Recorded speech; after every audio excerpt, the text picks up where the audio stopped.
High Definition News, Friday morning, October 10th, 2014. I'm Jeff Kaufman. The patient has no symptoms of the Ebola virus. And that means Southern California's only possible case of Ebola is not Ebola at all. Inglewood Mayor James Butts told Channel 4 The News at Centinela Hospital that's where a team in protective suits took a man Wednesday night after he got off a plane from Liberia at LAX. We do not know what led the airline to call the health department, but Mayor Butts says Centinela was ready when the ambulance showed up at the ER. They had a complete protocol in place so that they would isolate the zone that the patient would travel through and keep him alone and separated from any parts of the hospital. But again, the patient has no symptoms of the Ebola virus. LA County Health Department says as of right now, there are no cases of Ebola and no suspected cases of Ebola anywhere in Los Angeles County. LAX is not one of the 5 airports that are now screening every passenger who arrives on a flight from West Africa, but it does have a quarantine unit and the staff has been trained just in case. And if you've ever wondered about those signs at the security checkpoint, you've seen them, the ones that warn you to not even joke about anything related to security while you're at the checkpoint or on the plane. If you've ever wondered whether those signs are just overkill to keep you in line, listen to audio recorded by a passenger aboard U.S. Airways Flight 845 from Philadelphia to the Dominican Republic yesterday, just after the plane touched down in Punta Cana. I want everybody to sit. I need your attention, okay? It's going to look worse than it is. I think the man that has said this is an idiot, and I'll say that straight out. I want you to keep your wits about you. We have people coming on that aren't. We've all been watching the news, so they look like they're in a bubble. Let them do their job. This is all new territory for all of us. I'm trying to keep you in the loop as best I can. And thank you for your patience. The idiot the flight attendant was talking about is the first-class passenger who sneezed mid-flight and then said, "I have Ebola. You're all screwed." Somebody told a flight attendant, who told the captain, who called ahead, and on the ground, the men in the hazmat suits escorted that guy off the plane and into a small room. He was heard to say, "I was just kidding. I'm not from Africa." He was tested, has no symptoms. The passengers did keep their wits, but they did not keep their opinions of the guy to themselves. This way, he's gonna come right here, he's gonna all the way to the ground. Don't touch this guy. Some inconvenience, maybe a scare for the rest of the passengers, and a reminder that sign about no joking is no joke. The family of the only person to die of Ebola in the U.S. claims Thomas Duncan was not given the same treatment as some others who've contracted it, like those American missionaries who got sick in Africa and returned home to the U.S. for treatment. They received experimental medicine and blood transfusions from a patient who had recovered. Duncan got neither, and his family wonders if that's because he was black and the missionaries white. The CDC says no, Duncan was not given the experimental drug because his doctors believed the drug would not be effective in his particular case. As for the blood transfusion, Nancy Wright-Bull is one of the missionaries, and she told CNN this morning, I was asked if I would be willing to donate, and I said yes, I would be happy to donate. However, my blood type did not match his. By the way, if you're thinking that the warnings and the hazmat suits and airport screenings are all a bit over the top, here's just a moment from a meeting at the World Bank yesterday, a meeting to strategize how to raise funds to eradicate Ebola. One of the people at the table has become a familiar face over the past few days, Centers for Disease Control Director Dr. Thomas Frieden. In the 30 years I've been working in public health, the only thing like this has been AIDS. The worldwide death toll from AIDS since 1981, 36 million and counting. People living with HIV now worldwide, 36 million and counting. The current Ebola outbreak has killed nearly 4,000 people, mostly in West Africa, but also one person in the U.S. and one in Spain. This is easily the worst Ebola outbreak since scientists identified the virus in 1976. Hey, how about some good news? The Nobel Peace Prize for 2014 is to be awarded to Kailash Satyarthi and Malala Yousafzai for their struggle against suppression of young people and children's right to education. The Nobel Committee regards it as an important point for a Hindu and a Muslim, an Indian and a Pakistani, to join in a common struggle for education and against extremism. Malala Yousafzai is the Pakistani girl who was 15 years old in 2012 when Taliban gunmen walked onto her school bus and shot her in the head. Her crime, in their eyes, campaigning for girls to get an education. The Taliban are not fans. Malala recovered in England, still lives there because the Taliban still has a price on her head. But the shooting accomplished exactly the opposite of what the Taliban wanted. Malala became even more outspoken, more celebrated, more in demand. She is 17, the youngest ever to receive the Nobel Prize for Peace, arguably the most prestigious honor on this planet. In fact, they had to pull her out of a class in Birmingham to tell her the news. And less than a half an hour ago, she spoke at a news conference there. As my father always say, he did not give me something extra, but what he did, that he did not clip my wings. So I'm thankful to my father for not clipping my wings, for letting me to fly and achieve my goals, for showing to the world that a girl is not supposed to be the slave. A girl has the power to go forward in her life. And she's not only a mother, she's not only a sister, she's not only a wife, but a girl has she should have an identity, she should be recognized, and she has equal rights as a boy. Even though my brother thinks that they are treated, that I'm treated very well and they're not treated very well, but that's fine if it's that, but that's fine. Even Nobel Peace Prize winners have to deal with sibling rivalry. Her co-recipient, Kailash Satyarthi of India, is 60 and is a longtime activist against illegal child labor and for education for all kids. He and Malala will split the cash that comes with the Nobel Peace Prize, $1.1 million. Where is Kim Jong-un? North Korea's movie-loving, uncle-executing dictator has not been seen in public since September 3rd, and that has intelligence agencies and just plain folk around the world wondering what's up. One thing that has been up is Kim's weight, which has started tongues wagging about possible illnesses, gout, or, like his dad and grandpa dictators, diabetes. The whispering is really loud this morning because Kim missed a very important ceremony last night, the placing of wreaths at his dad and grandpa's graves to mark the anniversary of the founding of North Korea's Communist Party. On the other hand, his dad used to skip it too some years, and even South Korea says it looks like everything's wheezing along normally up north. You know it's a big news day when the President of the United States is riding around Southern California causing traffic tie-ups and talking to millennials about internet startups, and he's 6 minutes down in the newscast. At that meeting with young entrepreneurs in Santa Monica yesterday, one of the guys with a startup offered President Obama a job after he leaves the White House. The president seemed interested. He asked, "What are the perks?"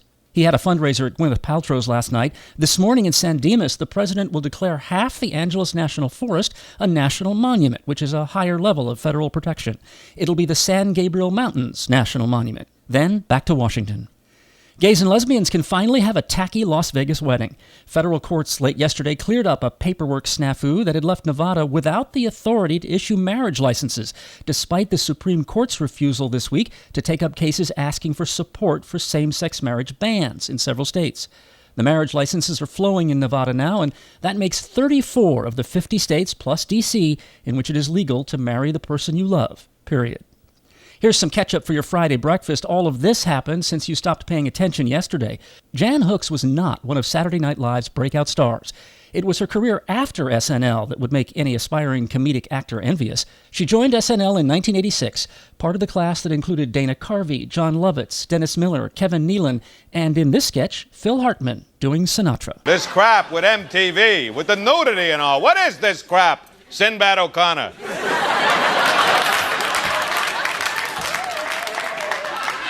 Well, I think it's bloody awful, but it's typical of entertainment in a male-dominated society. What gives, cue ball? I'm looking at you, I'm thinking 14 in the side pocket. You know, I can't believe you're talking about my hair with all the bloody starvation and the suffering in the world right now.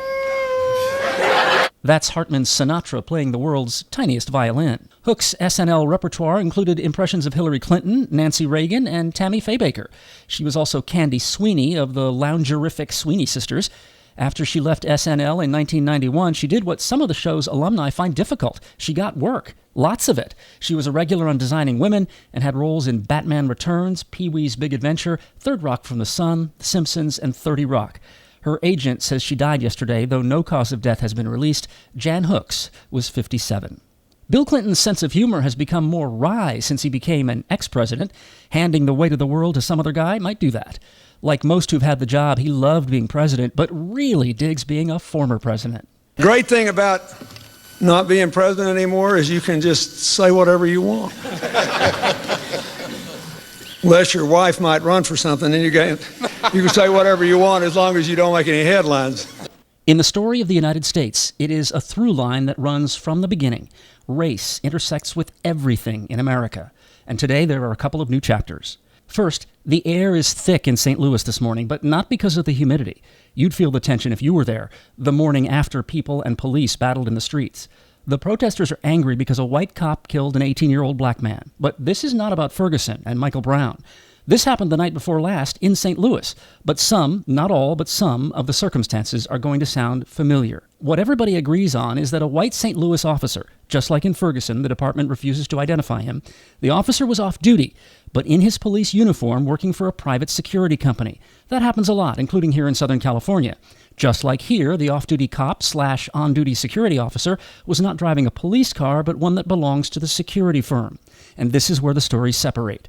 Police say the officers saw 3 young African-American men, and when they saw him, one of them, 18-year-old Vonderrit Myers Jr., took off running. The officer flipped a U-turn, and the other 2 men started running. The officer chased Myers up a hill and between 2 buildings, and that's where police say Myers turned around and fired 3 shots at the officer.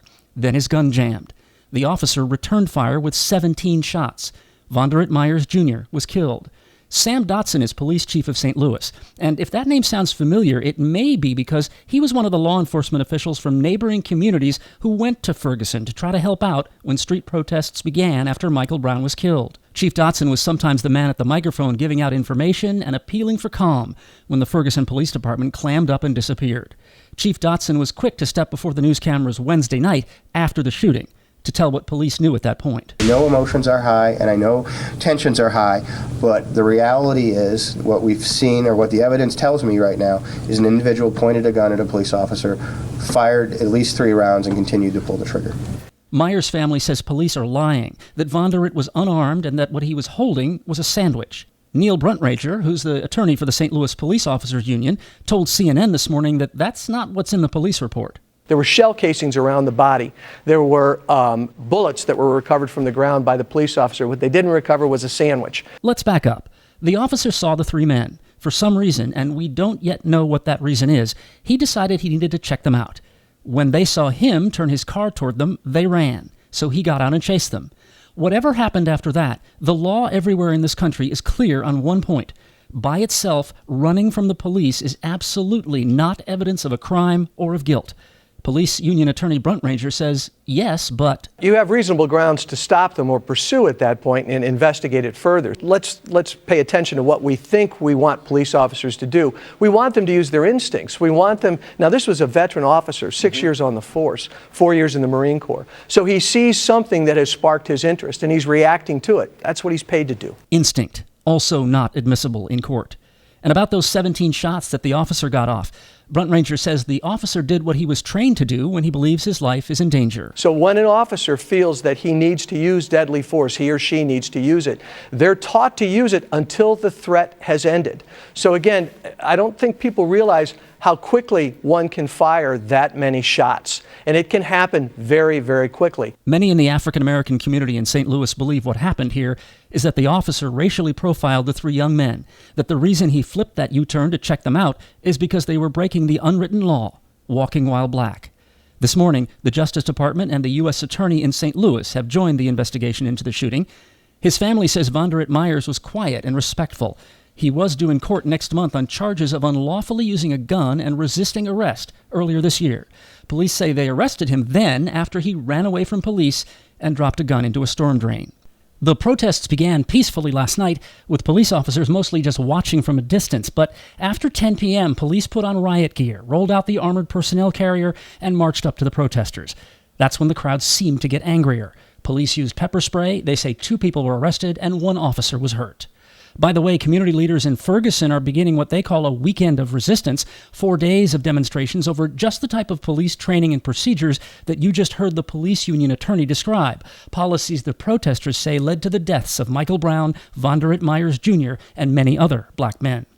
Our other story about race, police, and a young African-American comes from a North Carolina town with the unusual name of Fuquay-Varina.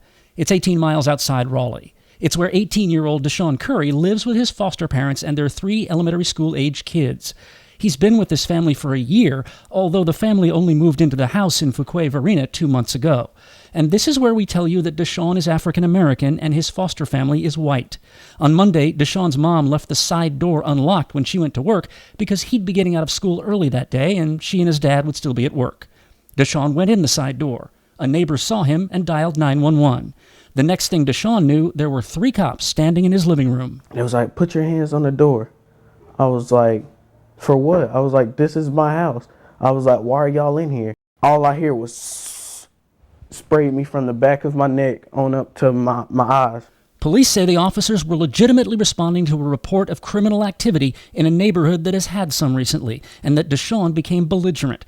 He says the officers saw pictures on the wall with kids in them, all white, and asked, if you live here, why aren't you in some of the pictures? He's my baby boy just as much as my other 3 children are. Stacy Tyler is Deshaun's foster mom. My 5-year-old last night, she looked at me, she said, Mama, I don't understand why they hated our brother and they had to come in and hurt him.